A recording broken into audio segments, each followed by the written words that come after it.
Paramashivoham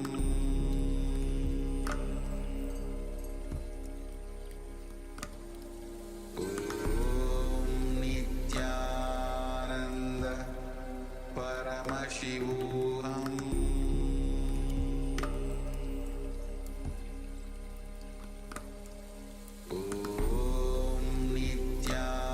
Nithyananda Paramashivoham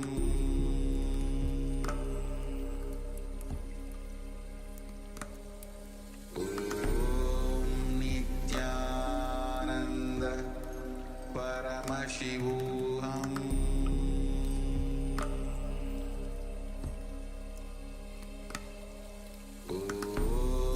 Nithyananda Paramashivoham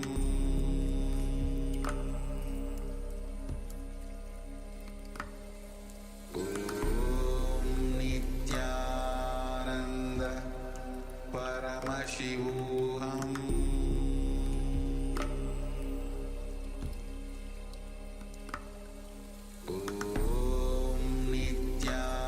Nithyananda Paramashivoham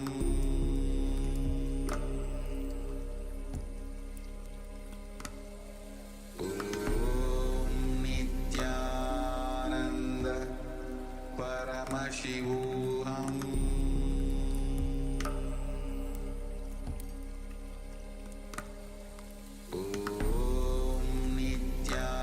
Nithyananda Paramashivoham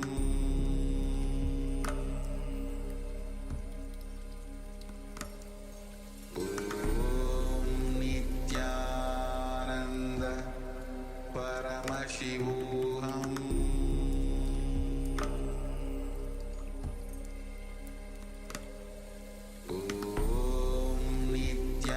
Nithyananda Paramashivoham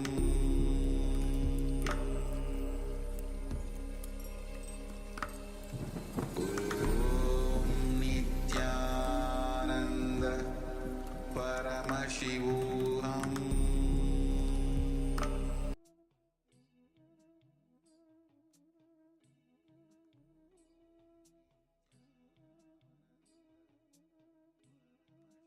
Yes. Now, slowly open your eyes with deep gratitude towards Swamiji. Whatever Swamiji revealed through the third eye, you can put it in the chat so that we can help you in the power manifestation. Ma Juling, please switch on your camera. Ma Pink Sin Weng, please switch on your camera. And whatever Swamiji revealed through the third eye, you can put it in the chat. Can help you in the power manifestation.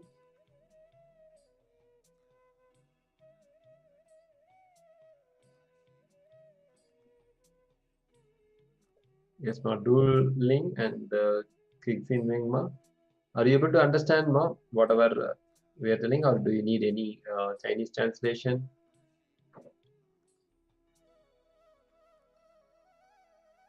If you require a translation, please let us know in the chat.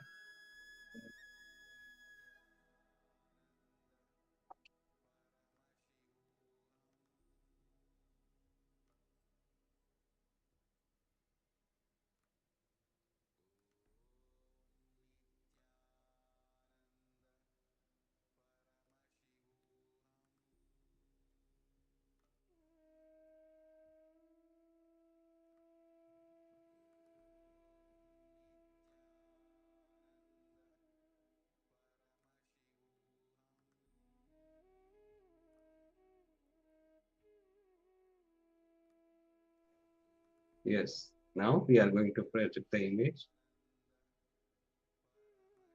Yes. This is a temple in one of Swamiji's hometown. If you have seen the temple or a blue sky or a granite stone, you can put it in the chat. Or trees, anything, or green color, whether it can be a color, it can be a stone, temple structure, or a deity. Whatever Swamiji revealed through the third eye, you can put it in the chat.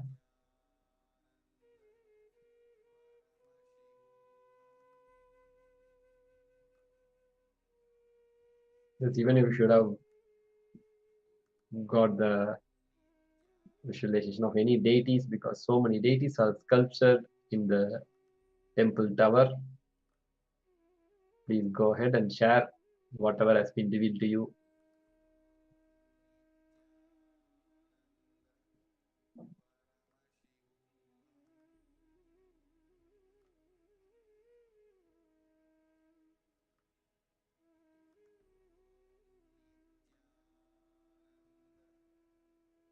Yes. Now, let us enter into the next session. Get ready for the next session.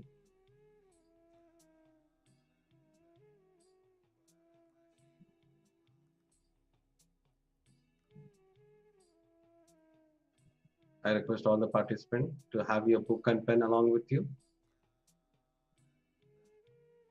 Today we are going to see about awakening the God particle in us.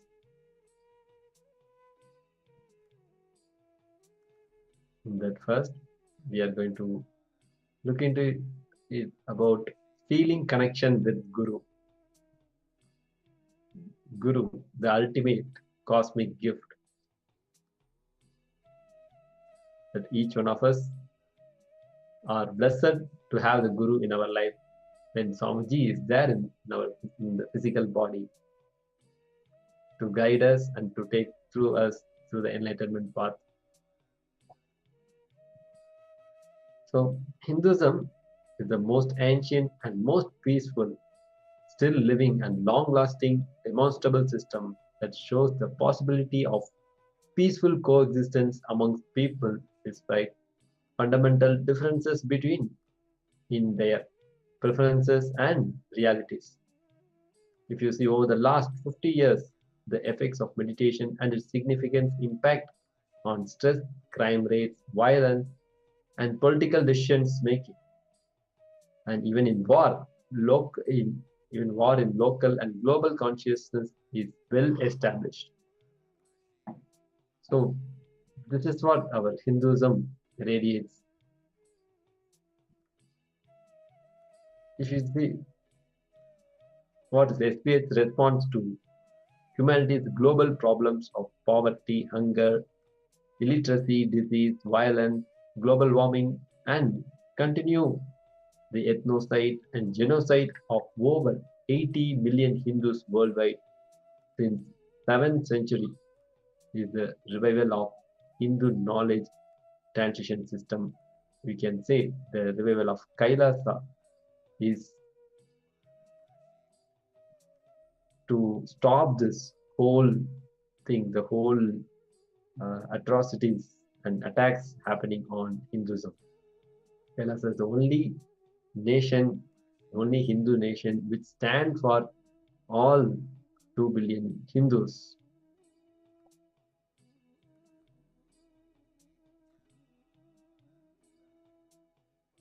As we draw from ancient Hindu wisdom to address global challenges, we reinterpret Vedic knowledge for modern life, leading research in the areas like psychology, philosophy, medicine, cosmology, facilitating transformation for individuals and communities.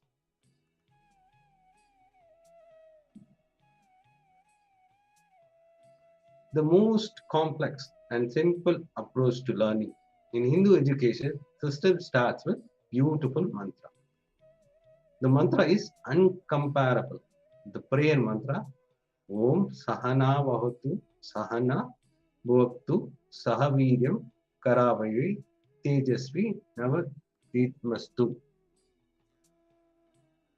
Om Shagana Vavatu Sahanau Bhunaktu Sahaviryam Karavavahe Tejasvina Vidamastu Ma Vidvishevahe Om Shanti Shanti Shanti. Yes, as you listen to this When you listen, when you hear, sun is rising in the morning, sun is rising in the east, do you have a doubt? Do you believe it? You just see, you are seeing. Attending class in the same manner, when you listen, just keep it hypothesis and see whether it works out or not in your life and widely practice it.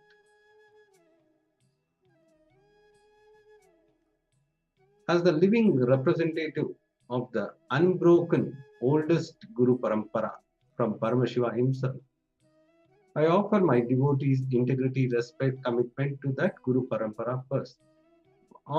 This was given on 16th July 2009 by the Supreme Pontiff of Hinduism. The Supreme Pontiff of Hinduism, Bhagavan Sri Nithyananda Paramashivoham, was declared as Acharya Mahamandaleshwar of the Atal Akada, that is, oldest monastic order. At the age of 35, Atal Akada is the ancient body with history of 1400 years and represents one of the Dashanami Sannyasa Sampradaya, that is, which is 10 ancient monastic orders in Hindu tradition. Who is the Guru in your life? Understand? Who is the Guru in your life? The conscious decision process in you is given a breakthrough by Paramashiva incarnation as Guru. So we are all lucky to have as the Paramashiva as an incarnation in form of the Supreme Pontiff of Hinduism, Bhagavan Sri Nithyananda Paramashiva. All words, teaching, philosophies, principles are only to inspire you to be with embodied Guru. Once you find the embodied Guru, Guru Vak is your Shastra, scripture, principle, philosophy, Veda Vak, word from the source Hindu scripture themselves. The space which literally makes the Maya shiver and takes you from the perceptual reality to the real reality. That space is Guru Tattva. Understand? The space which literally makes you the Maya shiver and takes you from the perceptional reality to the real reality. That space is Guru Tattva.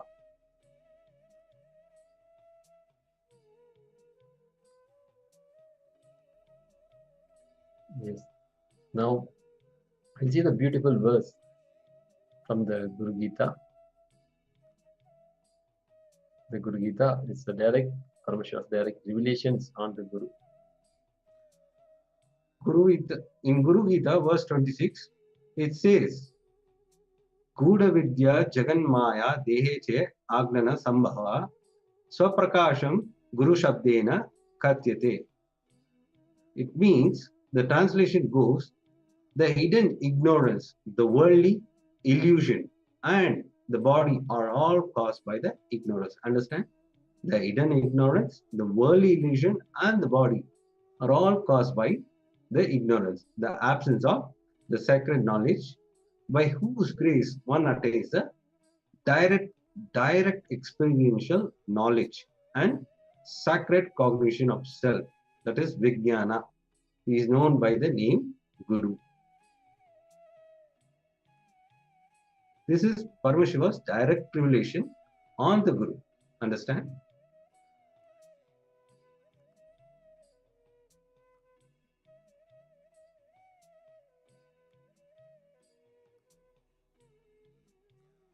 Guru awakens Paramashiva's possibilities in you.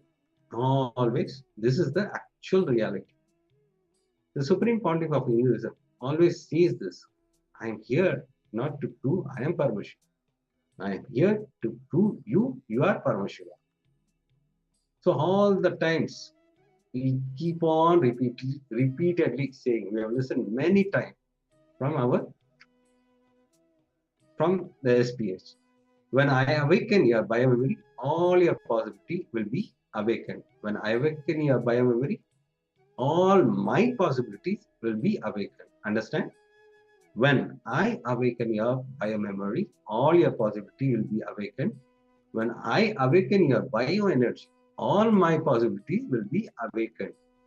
And Shivoham is your possibilities. Nithyanandaham is your possibility. The SPH Nithyananda Paramashivoham. This is from the SPH Nithyananda Paramashivoham. In today's, yes, In today's powerful darshan, the Supreme Point of Hinduism will be awakening the Paramashiva's possibilities in you.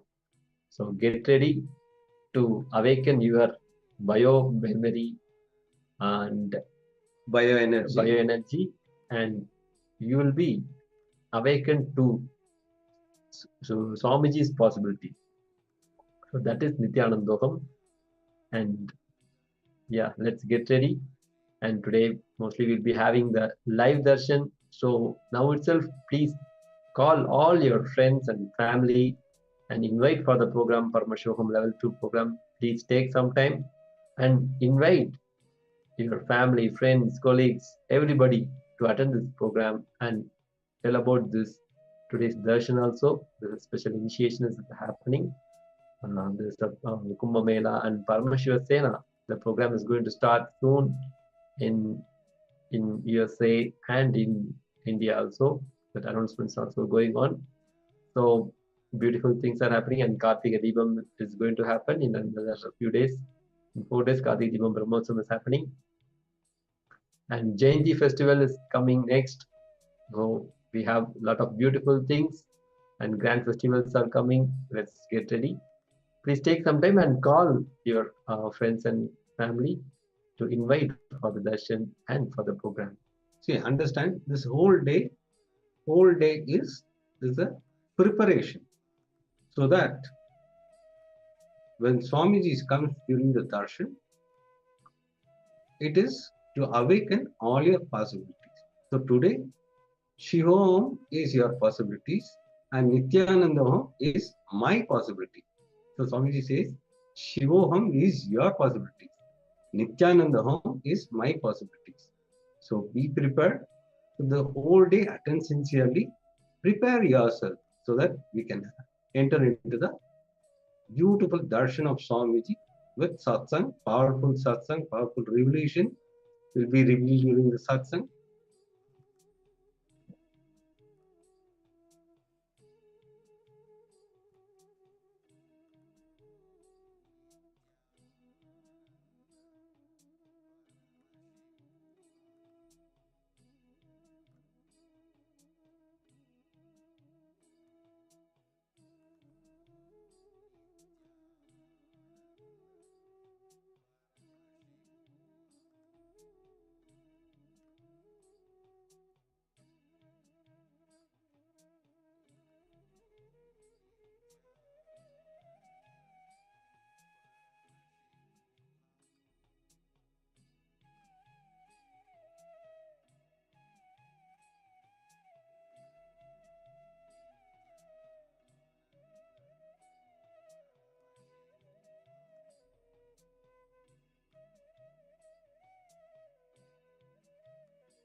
Today is the best day. Sadashiva appears for Brahma and Vishnu early morning in the form of light shaft. Means the consciousness which is beyond time and space enters into time and space. Sadashiva declares, let me become many to celebrate myself. So morning, we celebrate he becoming many. You can see every deity, every god, we go and light the lamp. So each, the Sadashiva himself becomes many. So whole campus we went round. It was such high energy. So again the many becomes one. Not only spiritually, even socially, this celebration forms a very important part of my life, because this is the only celebration I enjoyed from my birth, at least in this body.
Today is the best day.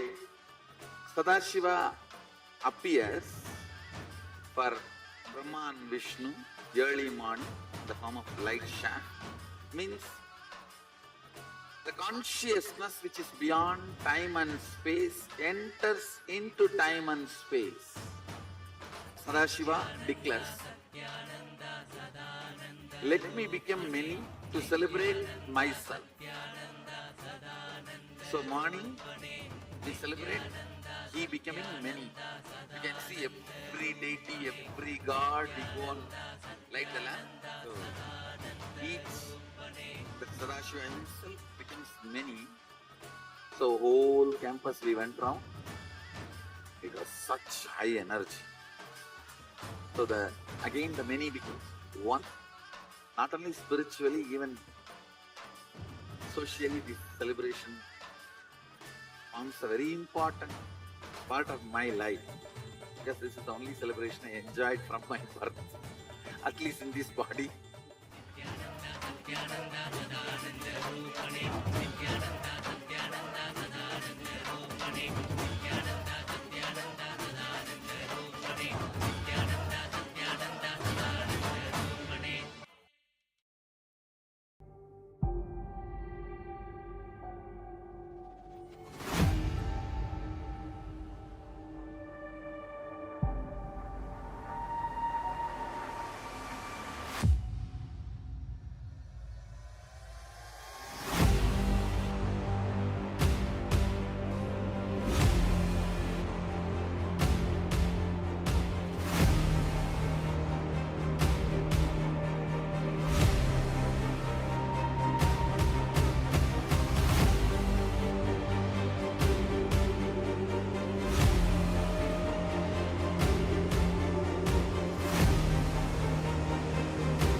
Yes.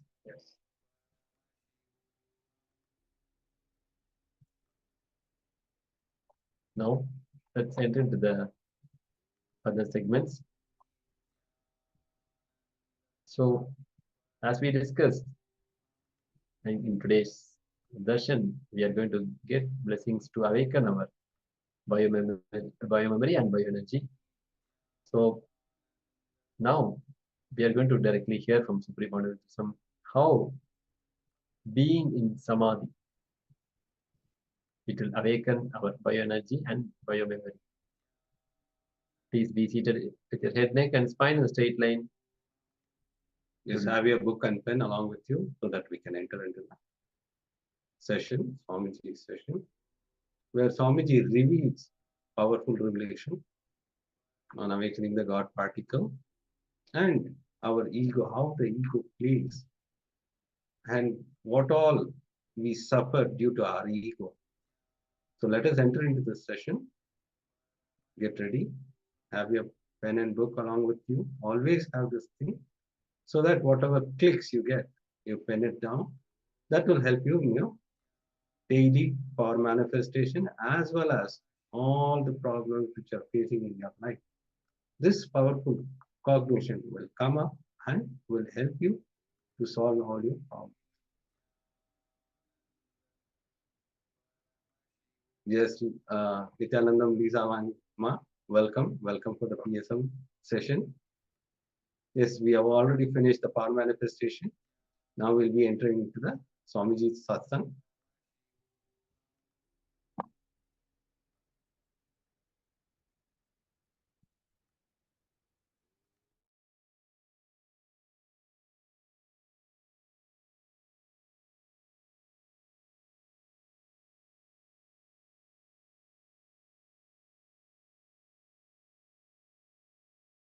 Ego will always be based on powerlessness.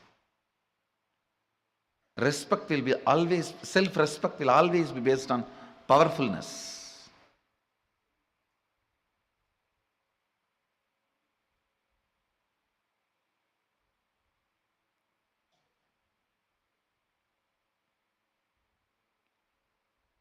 Every time when a problem comes in front of me, I only become more powerful by learning and expressing the method and solving it.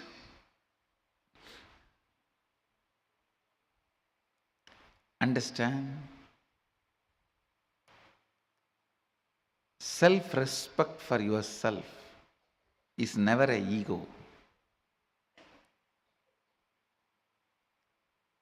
Mahadeva does that to you when you practice Agama. All sufferings,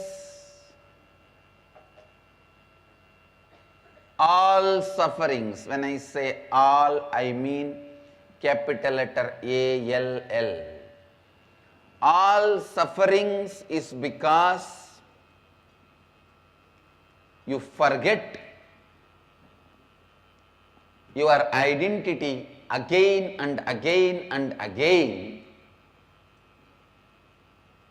All the good things are showered on you when you become authentic. Again and again, aligning yourself to authenticity is tapas.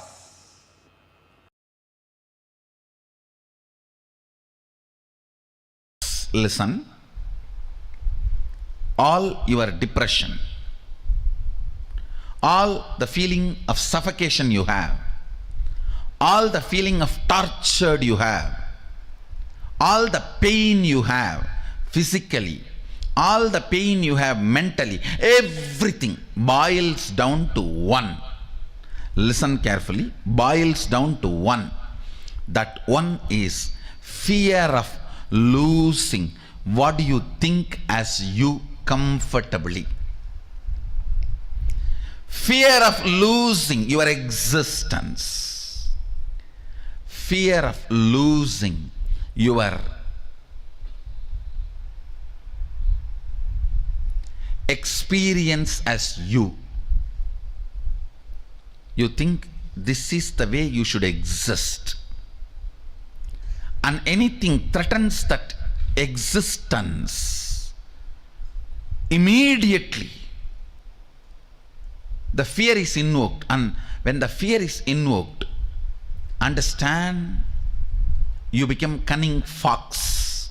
You start doing all that third-rate strategies in which you think you can cheat life. No. The moment you become wolf, fox, whatever you do is not cheating others. You already cheated yourself.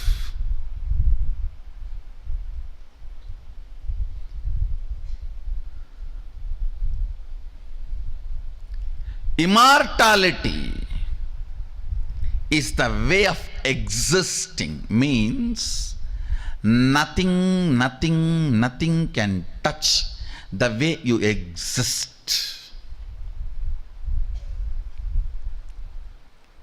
Find that existence of you which gives you a complete feeling that it cannot be changed. It cannot be questioned. It cannot be taken away from you.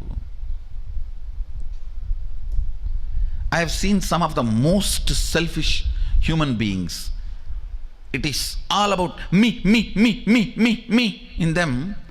And that stupid me which they are carrying is so insecure and wounded from all corners, full of pus, pain, but they go on protecting that and cherishing that. It is like a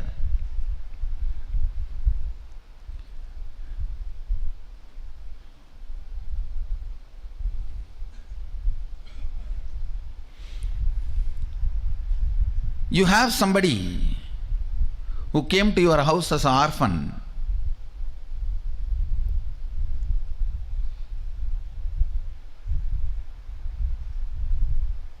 Who is paralyzed, mentally deranged. Nothing in them works other than arrogance, demanding. But you fall in sympathy with that person. And that person, if you don't take care of me, I will die, I'll die. And you give your whole life, literally, and take care of that person. Why? Because the person, if I don't take care, who will take care of that person? And end of the life, you did not get married to take care of the person, you did not have children to take care of the person, you did not do whatever you want to do in your life just to take care of the person, you did not even go to guru to take care of that person, everything. End of the life, the person just kicks you in your face and disappears in the air, thin air. You are here sitting, wasted the whole life to protect somebody. So finally you realize that person is not there. It's a delusion, ghost. That is exactly what you are doing. Who you are trying to protect. The identity you are trying to protect. With that me.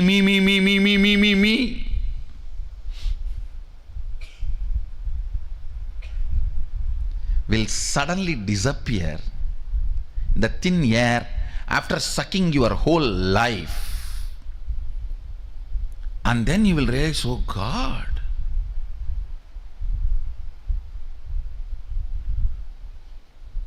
the me in you will be the worst exploiter and cheater of you. Because by its very constitution, it cannot exist eternally, but makes you believe it is going to exist eternally. You yourself cheat yourself. Listen very carefully. You need to understand this word amritatva. There is something in you which does not lose itself even while you go through the dream, while you go through the waking state, while you go through the deep sleep. Relaxing into that something is what I call amritatva, immortality. Start finding that something which does not lose its existence while you go through a dream state or deep sleep state or waking state.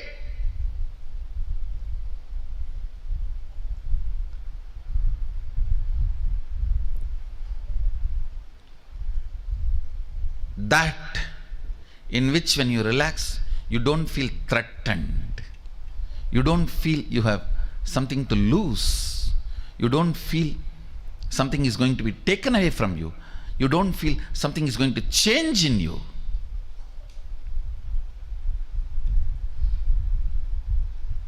Amrtatvam. Amrtatvam.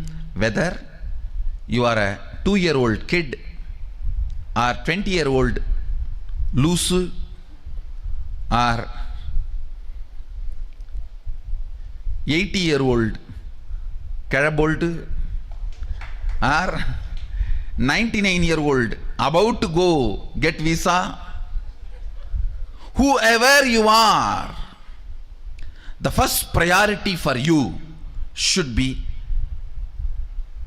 recognizing that part of you. Actually, it is there like a bone marrow in you.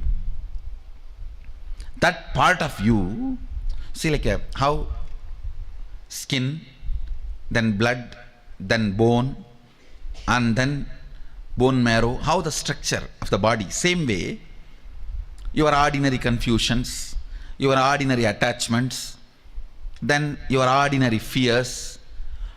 Then if you dig deep into you, the core you, inside the core you, just like inside the bone marrow, inside the core you is sitting that immortality, Amritatva, which you don't lose or which does not recognize any of the physical, mental pains you imagine. You go on imagining physical, mental pain because of the hidden payoffs.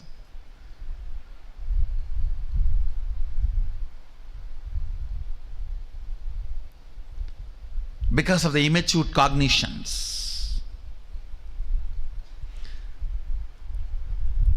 Just like inside your bone, the bone marrow is there. Same way, inside your identity, that immortality is there in the form of a pure light. In the form of a pure consciousness, pure light. Recognizing that part is the first priority.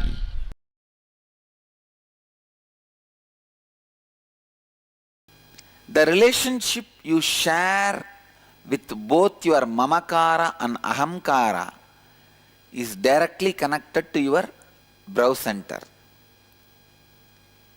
When you have non-integrated and inauthentic relationship between mamakara and ahankara.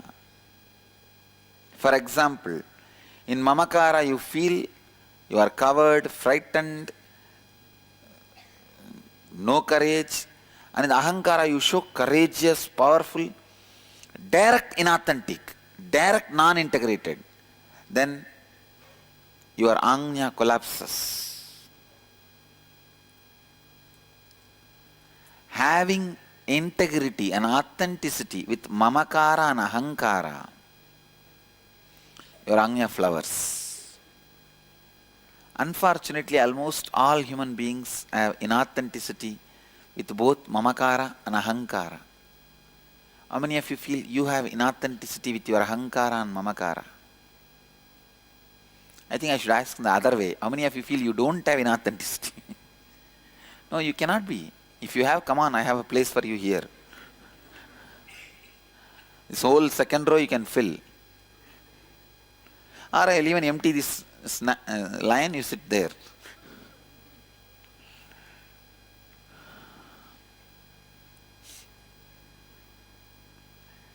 This seat is not that comfortable seat, understand? How many of you are greedy of this seat? Lot of responsibility, understand? Huge responsibility. Even the snake, when it bites you, it will tell, you gave me the poison, what can I do? I can vomit this only to your feet. You give me nectar, I will vomit nectar. The Kalinga, that snake, tells Krishna, after trying to kill Krishna, this fellow tells, I vomited poison true, but you gave me that only. Means, for everything you became responsible. Listen. Inside you, you always believe yourself lower than what you are. And outside you, you always project yourself higher than what you are. How many of you are able to cognize this? Anya, brow center collapses when your ahankara and mamakara is not aligned, whenever there is a mismatch in what you believe as you inside and what you project as you outside. It is like a sharp sword having both sides rubbing you constantly. When there is an inauthenticity between your mamakara and ahankara, both sides it is painful. Do you see? Inside also it is painful. Outside what you project, because nobody believes it, it is painful. How many of you are very clear that whatever you project, people are not believing? Raise your hand. It's very painful, do you know? You project something so sincerely, seriously. Almost like 10 days you work hard and make a beautiful flower arch. Suddenly somebody comes and tells, hey, fool, all these flowers have withered away 10 days before, you did not see up. You are arranging, so busy in arranging. By the 10 days you came to the lower part and you say, wow, I have done a flower arch. Somebody comes and knocks at you, the back, and says, see up. 1 week before it all withered away. Only then you say, oh God, what I try to project is not happening. It hurts. It hurts. The inauthenticity of your ahamkara is pulling you down and making you feel shrink. Your life only has two ways. One, egoing or easygoing. If it is not aligned, your mamakara and ahankara, it is egoing. If both of them are aligned, it is easygoing. You can see when someone is egoistic, they become very heavy, serious, start living with disease. I think if you do the process, you will be able to have deeper insights. When you expose your mamakara to the world, you lose effectiveness with people. No, I am not saying you expose. All I am saying is align. See, what your ahankara you project, internalize that itself and make it as mamakara. That's all. So whatever, I am not saying project mamakara to ahankara. Project ahankara to mamakara. oh, whatever I project there, I just believe myself. Yes. Okay. That is easy. Listen. Scan your whole life and identify the specific aspects of your ahankara which leaves you with conflicting experience with others in your life. That is, identify areas of your life where you feel powerless or experience conflict with others because of the thoughts and words you have uttered and the perception about yourself that you have projected to others, which is not aligned with what you experience as you inside you. For example, you have projected an image to your boss that you are very efficient, and deep within you project an image to yourself that you are a failure. So your efficiency is not showing up in your work and your boss is not happy with you. This may leave you with a conflicting experience in your relationship with your boss. This is an example. Understand, whenever you feel powerless or experience conflict in your life, there is surely some inauthenticity in that aspect of your life. Second, look deeply within and identify the inauthenticity in those conflicting aspects of you that you project to others as you. Identify the words you utter about yourself to others which are not according to the peak of your capacity. That is, what do you think of as your peak capacity and what do you project to others as the peak of your capacity. Identify the words you utter to others about yourself which you did not honor and fulfill.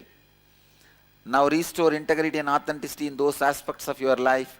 Complete with others who are involved in the respective conflicting situations in your life. Actually, this fourth and fifth is you are supposed to be doing in the house. First three only you are supposed to write answer. Fifth is now with integrity and authenticity, give a new word to others about yourself. Give a new commitment to others which is aligned with the peak of your capacity.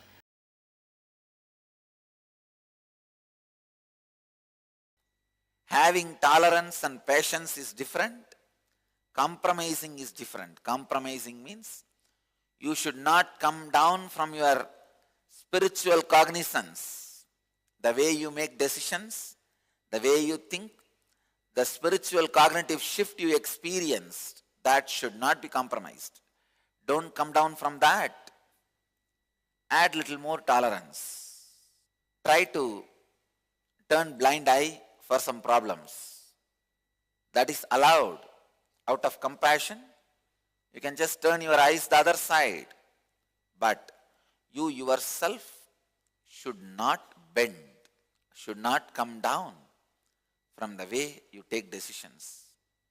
The spiritual cognitive shift should not be reduced. And show little tolerance. Don't worry. Your husband will not be scared. He will only be happy. Just do not allow your ego to fight with people. Live with confidence. Confidence will always bring tolerance. When I can tolerate with you, you can tolerate with anybody.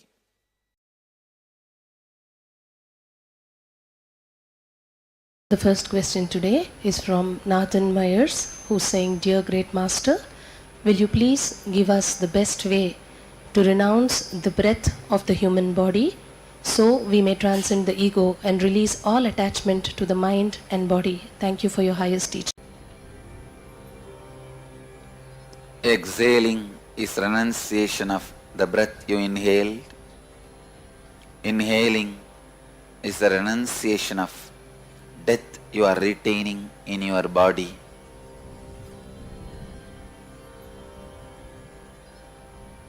When you be in the center, neutral space between inhaling and exhaling, you renounce both life and death, rest in enlightenment. Inhaling is life, exhaling is death. Being in the neutral space, center of the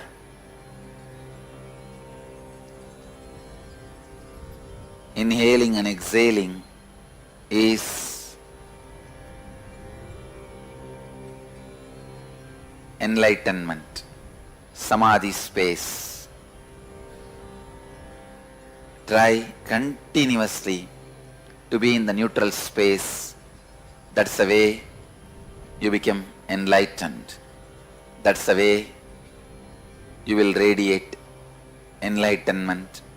That's the best way to renounce breathing and all the moments of life and death related to breathing.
today is the best day. Sadashiva appears for Brahma and Vishnu early morning in the form of light shaft. Means the consciousness which is beyond time and space enters into time and space. Sadashiva declares, let me become many to celebrate myself.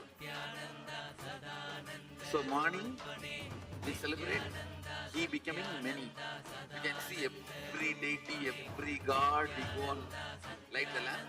So each, the Sadashiva himself becomes many.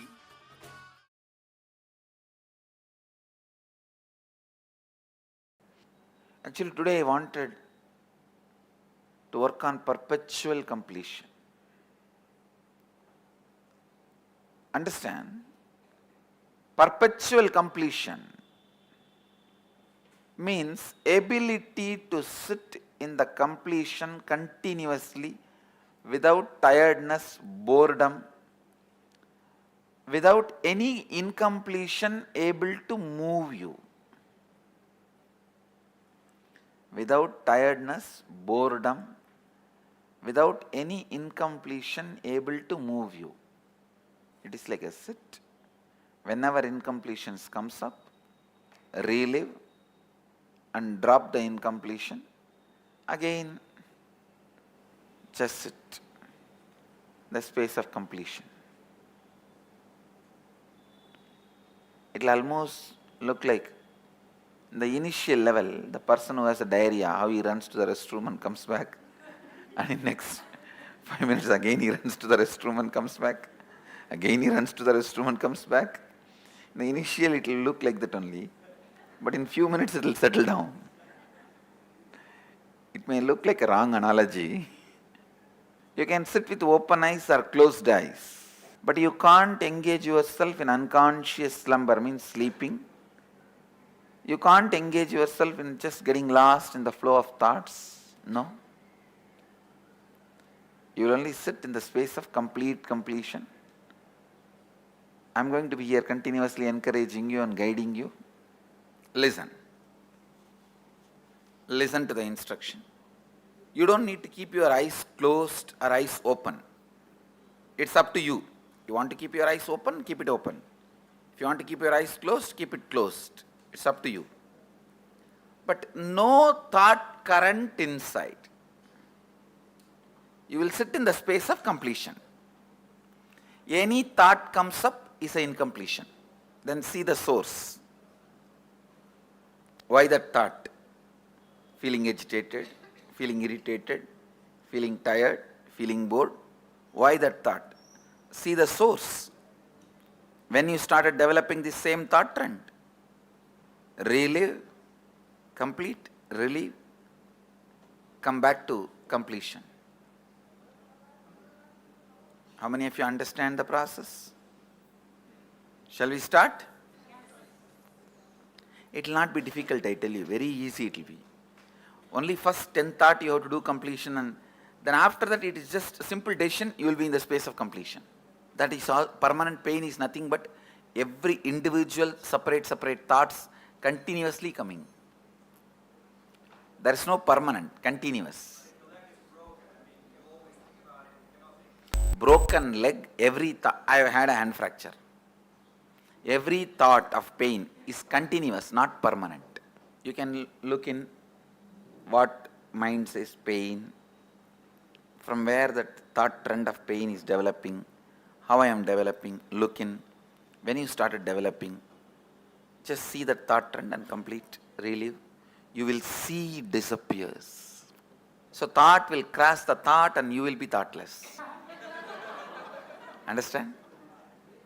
Completion is also one thought which completes the incompletion. You will be in the space of completion. I tell you, you can complete even with the life incidences happening.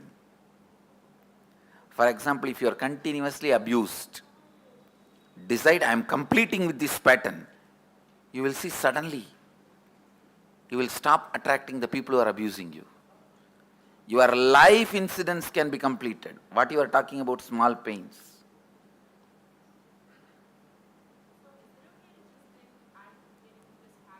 Yes. I think going through a little bit inside and reliving will help you. No, that hatred to go in is one more pattern.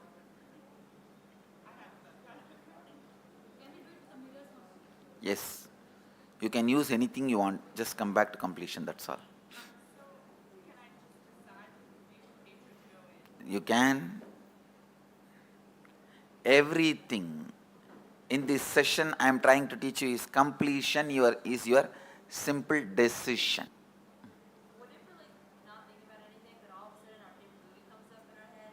That is incompletion. That is what I am telling. Run to the bathroom immediately. Take a diarrhea patient. Complete, drop, and come to the space of completion. Actually, I am teaching you to live in Nirvikalpa Samadhi. Perpetually living in Nirvikalpa Samadhi. Perpetually living in the space of Advaita. Perpetually living in the space of completion. That's what I am teaching you guys now. Say, all these days we pulled out many incompletions from inside and completed. Today, we are just looking, whoever comes to fight with you, you are going to fight with them. That's all. We don't call for Mahabharat war. Whoever comes on the way to fight with you, finish them. No, every thought is a powerlessness.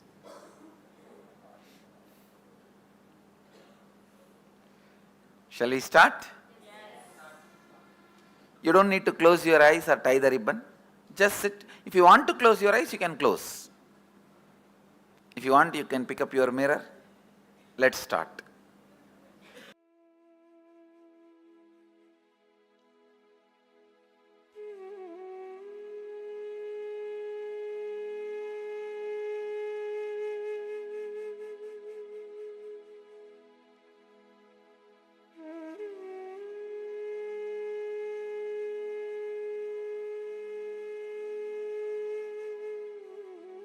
You don't need to keep your eyes closed or eyes open. It's up to you.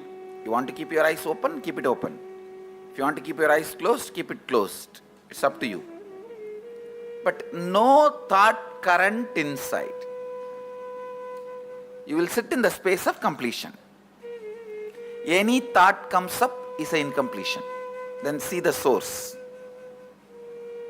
Why that thought? Feeling agitated, feeling irritated, feeling tired, feeling bored. Why that thought? See the source. When you started developing this same thought trend, relive, complete, relieve, come back to completion.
You don't need to keep your eyes closed or eyes open. It's up to you. You want to keep your eyes open, keep it open. If you want to keep your eyes closed, keep it closed. It's up to you. But no thought current inside. You will sit in the space of completion. Any thought comes up is an incompletion. Then see the source. Why that thought? Feeling agitated, feeling irritated, feeling tired, feeling bored. Why that thought? See the source. When you started developing the same thought trend, relive, complete, relieve, come back to completion.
You don't need to keep your eyes closed or eyes open. It's up to you. You want to keep your eyes open, keep it open. If you want to keep your eyes closed, keep it closed. It's up to you. But no thought current inside. You will sit in the space of completion. Any thought comes up is an incompletion. Then see the source. Why that thought? Feeling agitated, feeling irritated, feeling tired, feeling bored. Why that thought? See the source. When you started developing the same thought trend, relive, complete, relieve, come back to completion.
You don't need to keep your eyes closed or eyes open. It's up to you. You want to keep your eyes open, keep it open. If you want to keep your eyes closed, keep it closed. It's up to you. But no thought current inside. You will sit in the space of completion. Any thought comes up is an incompletion. Then see the source. Why that thought? Feeling agitated, feeling irritated, feeling tired, feeling bored.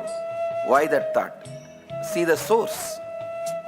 When you started developing the same thought trend, relive, complete, relieve, come back to completion.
You don't need to keep your eyes closed or eyes open. It's up to you. You want to keep your eyes open, keep it open. If you want to keep your eyes closed, keep it closed. It's up to you. But no thought current inside. You will sit in the space of completion. Any thought comes up is an incompletion. Then see the source. Why that thought? Feeling agitated, feeling irritated, feeling tired, feeling bored. Why that thought? See the source. When you started developing the same thought trend, relive, complete, relieve, come back to completion.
You don't need to keep your eyes closed or eyes open. It's up to you. You want to keep your eyes open, keep it open. If you want to keep your eyes closed, keep it closed. It's up to you. But no thought current inside. You will sit in the space of completion.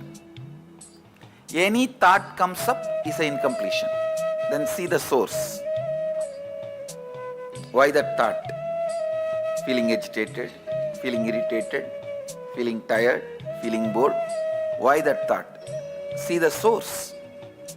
When you started developing the same thought trend, relive, complete, relieve, come back to completion.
You don't need to keep your eyes closed or eyes open.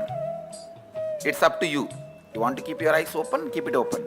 If you want to keep your eyes closed, keep it closed. It's up to you. But no thought current inside. You will sit in the space of completion. Any thought comes up is an incompletion. Then see the source. Why that thought? Feeling agitated, feeling irritated, feeling tired, feeling bored. Why that thought? See the source. When you started developing the same thought trend, relive, complete, relieve, come back to completion.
You don't need to keep your eyes closed or eyes open.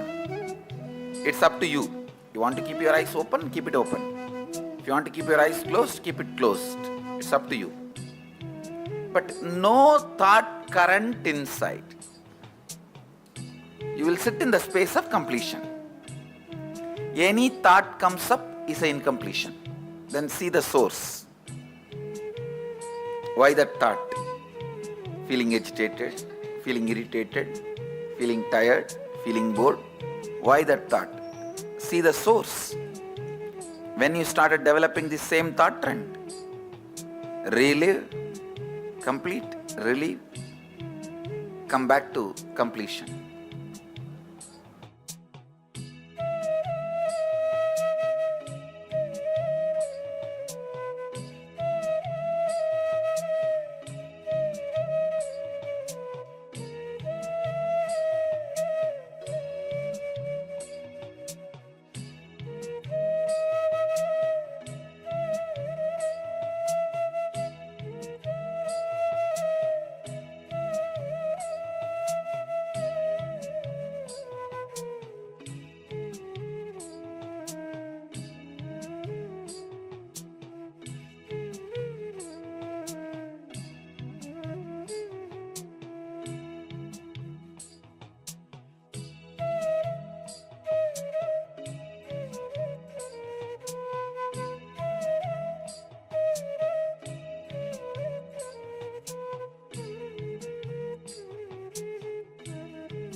You don't need to keep your eyes closed or eyes open. It's up to you. You want to keep your eyes open, keep it open. If you want to keep your eyes closed, keep it closed. It's up to you. But no thought current inside. You will sit in the space of completion. Any thought comes up is an incompletion. Then see the source. Why that thought? Feeling agitated, feeling irritated, feeling tired, feeling bored. Why that thought? See the source.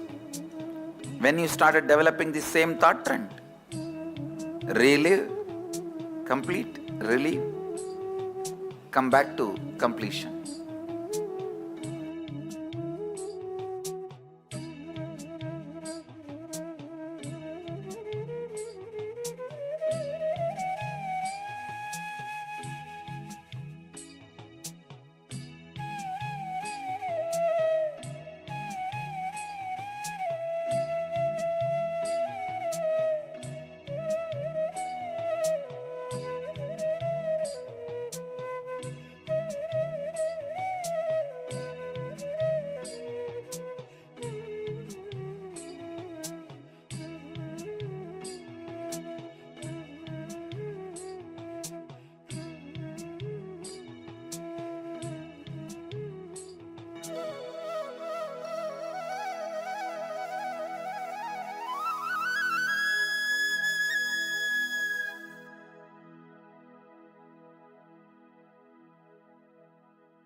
It was such high energy.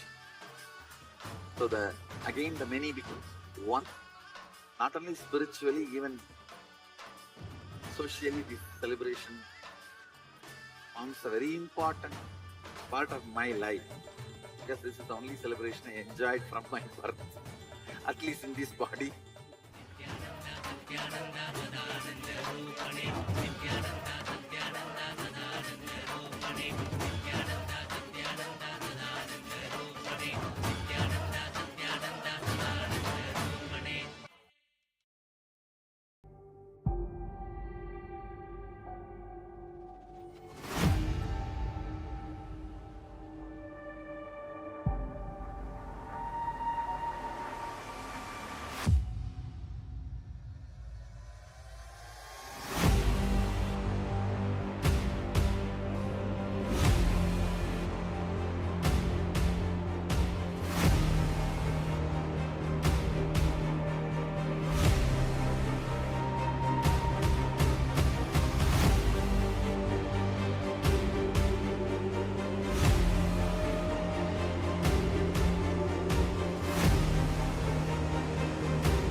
Today is the best day.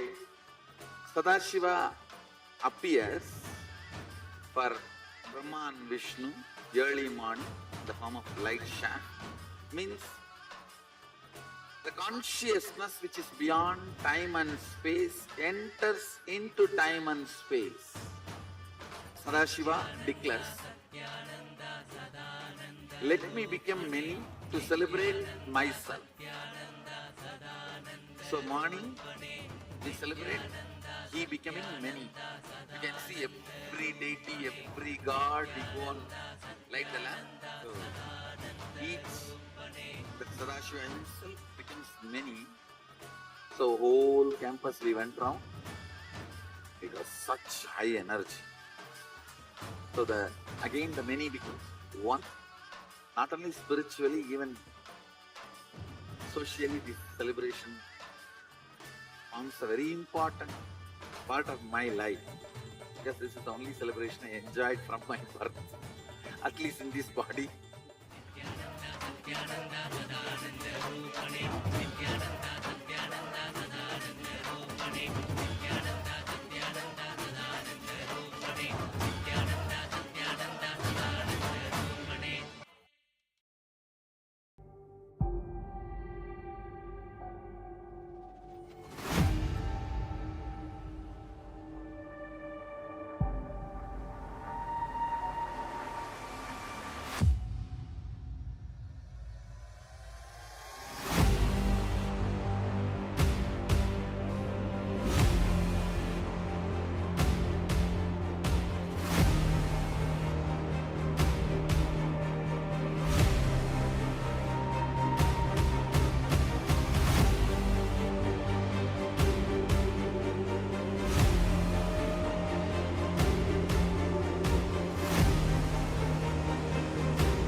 Today is the best day.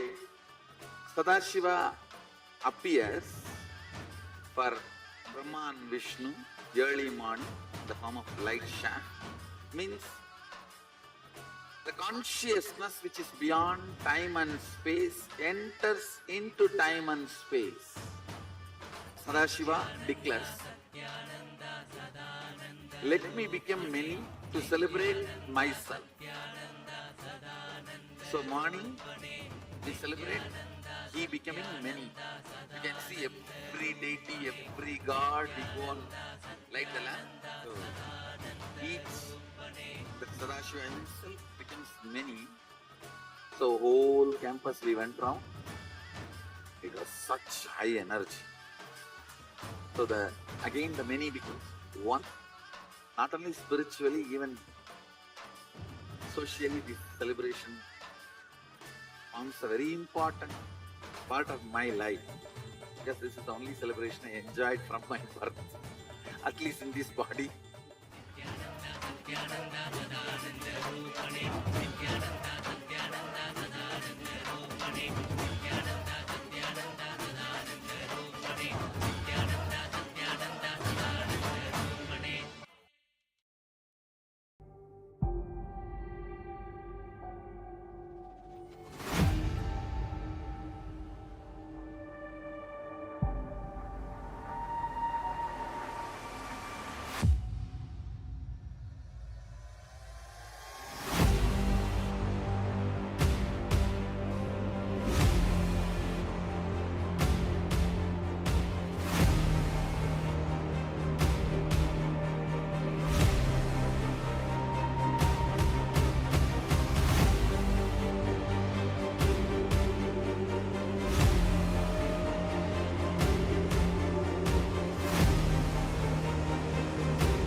Today is the best day. Sadashiva appears for Brahma and Vishnu early morning in the form of light shaft. Means the consciousness which is beyond time and space enters into time and space. Sadashiva declares, let me become many to celebrate myself. So morning we celebrate he becoming many. You can see every deity, every god, we go on light the lamp. So each, the Sadashiva.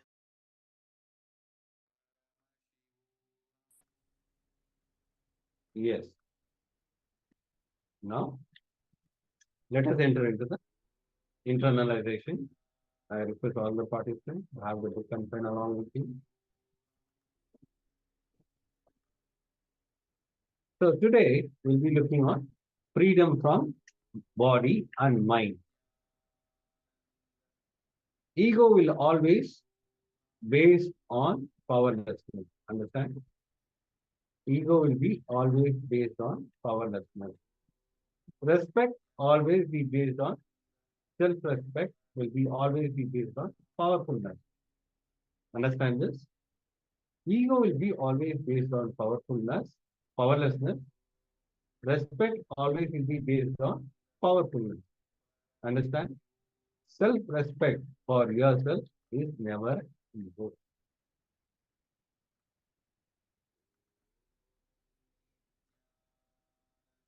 Having tolerance and patience is different. Having tolerance and patience is different. Compromising is different. Compromising means you should not come down from your spiritual cognition. Understand? Compromising means you should not come down from your spiritual cognition. The way you make decisions, the way you think, the spiritual cognitive shift you experience, That should not be compromised. Do not come down from that. So add little more tolerance. Try to turn blind eye for some problem. Add little more tolerance. Try to blind eye for some problem that is allowed out of compassion. Just some problems can be blind eye because that can be allowed based on out of compassion. You can just turn your eyes to the other side, but you should not bend. That is the most important thing. You can just turn your eyes to some problem, but you should not bend. Should not come down from the day you take decision. Yes. So, for the sake of other people, for example, you have some powerful cognition that you decided you're going to live by. Just because there's some external circumstance, you yourself should not stop following that decision. But you see another person who might have not had that insight, that understanding. To them, you don't have to be so harsh. You can turn a blind eye to them out of compassion. They also need to learn that is right, but they might have not yet had that understanding. So out of compassion, you can turn a blind eye towards them. Let us now enter into the actual internalization exercise. Scan your whole life and identify the specific aspects of your ahankara, which leaves you with conflicting experience with others in your life. Just like this example, many times you make a decision in your life, you're very clear about it, but the people around you, they do not immediately align to what you want to experience as your new reality. And you fear the friction, you fear the resistance. So like this, look in and based on your outer image, look what are the conflicting experiences that are being created. It's going to be the first step. So identifying areas of your life where you feel powerless or experience conflict with others because of the thoughts and words you have uttered and the perception about yourself that you have projected to others, which is not aligned with what you experience as you inside you. So that is the conflict between the inner image and the outer image. Understand whenever you feel powerless or experience conflict in your life, there is surely some inauthenticity in that aspect of your life. So let us take a few moments, look through our life. Even recent incidents are okay because these patterns recreate themselves all the time. So look in, scan your life, your whole life, and identify the specific aspects of your ahankara, your outer image that you are projecting, how you want to show yourself. Those aspects which leave you with conflicting experience with others in your life. If you have any questions about this step of the process, let us know. If there's any clarity you need, we'll happily help you out. Make sure you have your pen and paper ready and you write it down elaborately. If you want, you can first make a list and then add details, but it should be elaborate. So let us get ready for this step of the exercise.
Yes.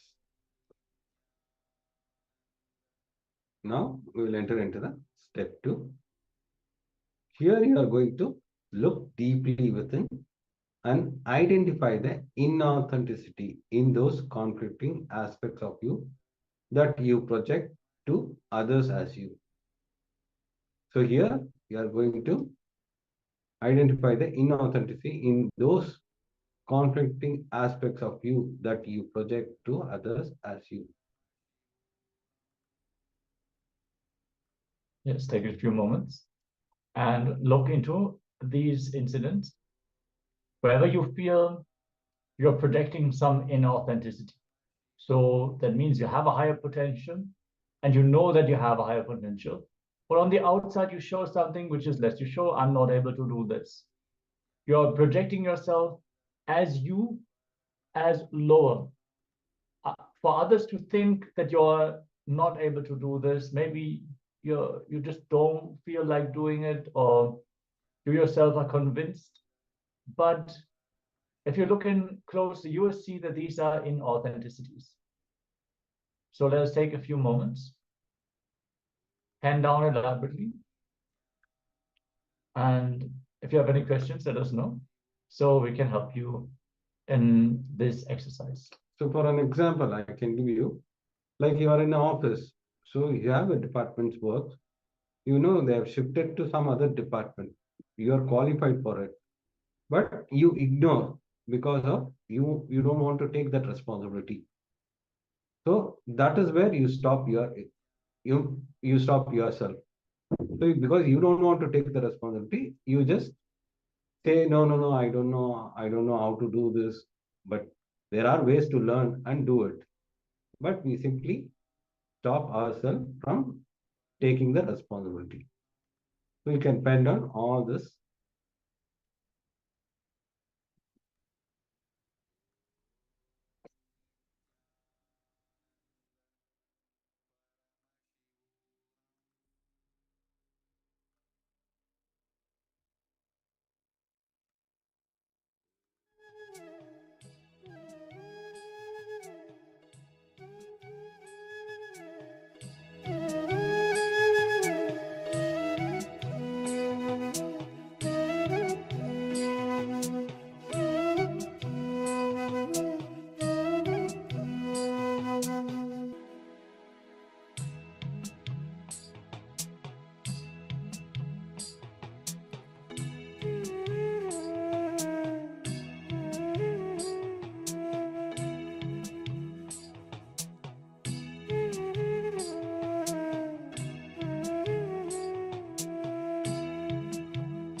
Yes. Let's now move on to the next step. In the third step, identify the words you utter about yourself to others, which are not according to the peak of your capacity. That is, what you think of as your capacity and what you project to others as the peak of your capacity. So sometimes you would show yourself in a way to others that you show that you can do something, but then afterwards you actually talk about yourself as lower than that. So Swamiji clearly shares we should never lower our image about ourselves. The moment we can project ourselves in a certain way on the outside, that means that is our possibility, that is our peak possibility. We should not withdraw from that. We should work to shift our inner image to align to that outer image that we have declared. So let us look in where we have already declared ourselves as higher, but then we utter words which do not align with this peak of our capacity. If you have any questions about this step of the process, we'll happily help you out. Let's enter into this exercise.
Yes.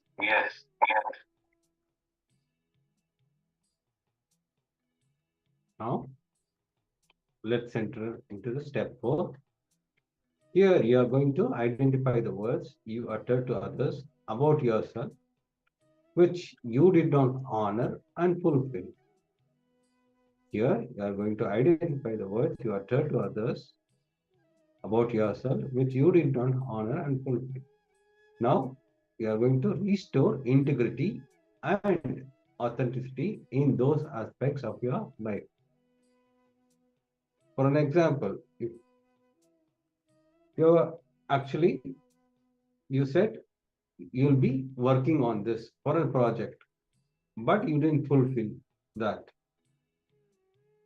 But you actually promised that you are going to finish that work, and you did not fulfill that. Where and all you uttered to others about yourself, which you did not honor, you are going to restore integrity and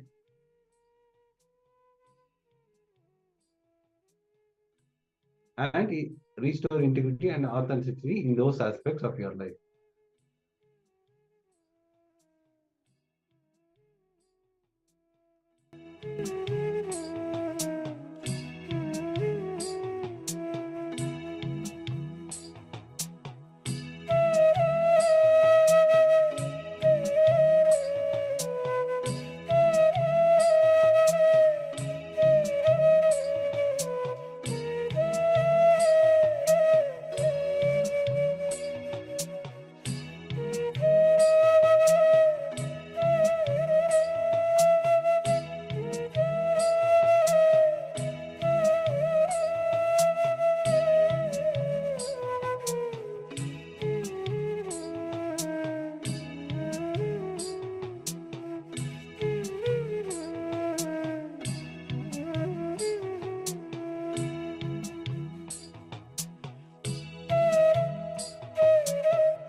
Yes.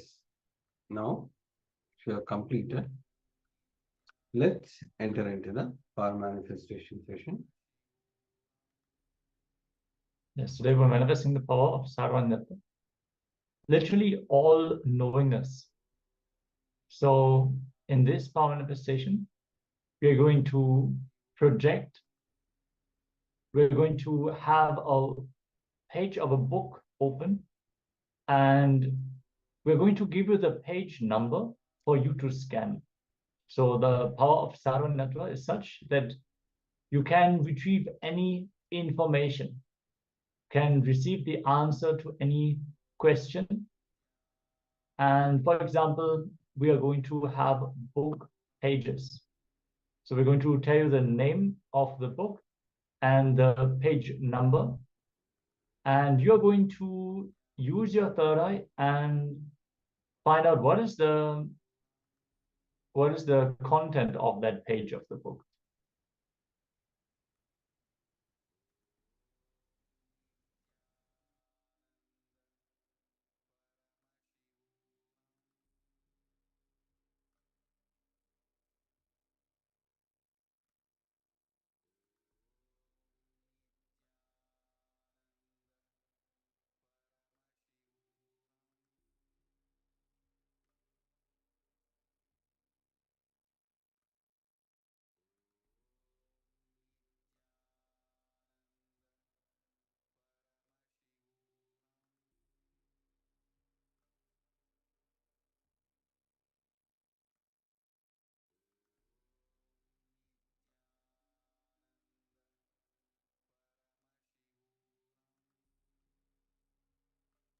Yes, you have the Shastra Pramana to the power of Saranatva, all knowingness, all pervadingness.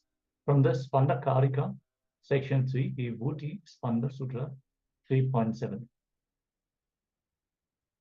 In that, the translation goes, Anena dishte yata sarvajnatata tata svatmana adhisthana sarvatrayam bhavisyati. The translation goes, just as all knowability, that is sarvajnatva, in respect of the body occurs when it is pervaded by the spanda principle. Spanda means principle. Even so, when the yogi is established in his essential self, he will have omniscience or all-knowingness, etc. everywhere. Yes. So we're going to open the page number 385 of the USK Foundation coffee table book, the history book. So start connecting with Swamiji in your third eye and chant the Mahavakyam. Om Nithyananda Paramashivoham. Om Nithyananda Paramashivoham.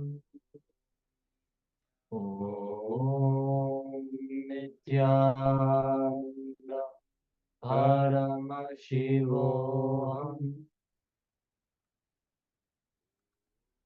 Connect to Swamiji and let him reveal what is the content of the page number 385 of the coffee table book. Keep chanting the Mahavakyam and then share what all information you have received, what is the content of that page, before we are going to show and read out the page on screen. Let us continuously chant the Mahavakyam and enter into this round of the power manifestation.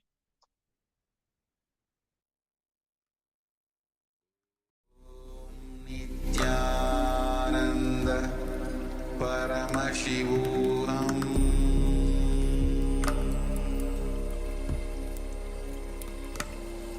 Om Nithyananda Paramashivoham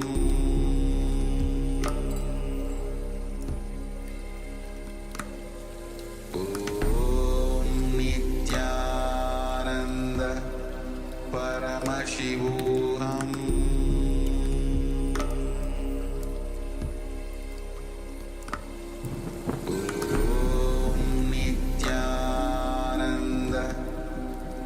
Paramashivoham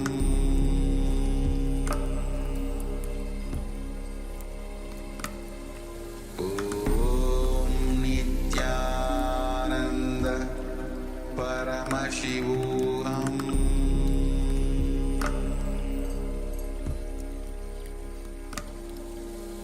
Om Nithyananda Paramashivoham Paramashivoham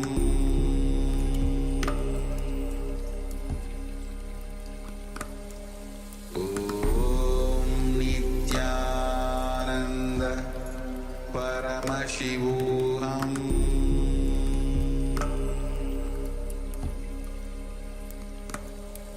Om Nithyananda Paramashivoham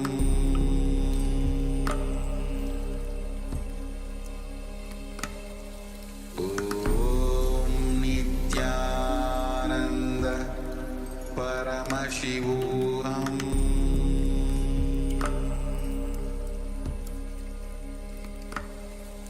Om Nithyananda Paramashivoham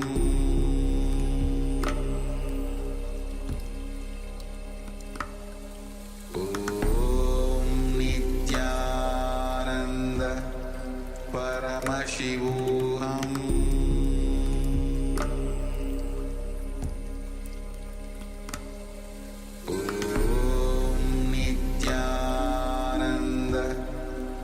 Paramashivoham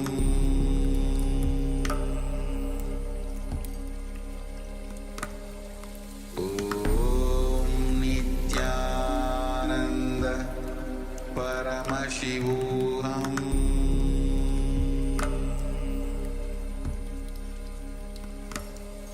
Om Nithyananda Paramashivoham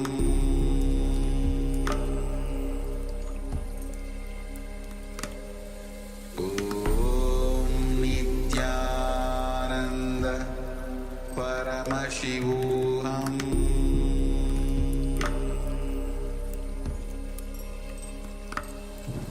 Om Nithyananda Paramashivoham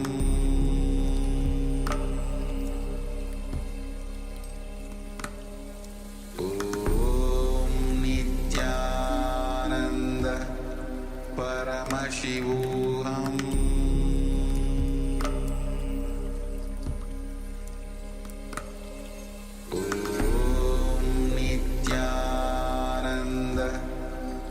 Paramashivoham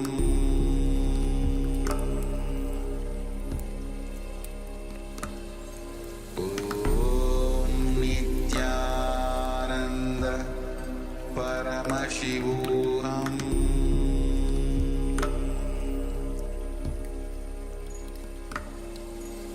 Om Nithyananda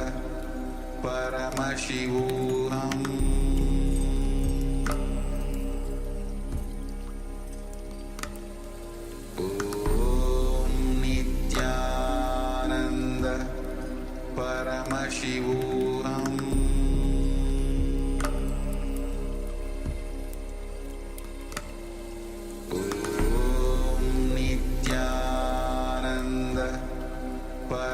Paramashivoham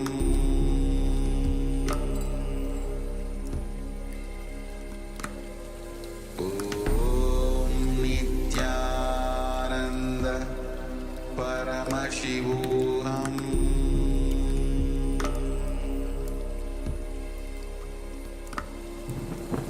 Om Nithyananda Paramashivoham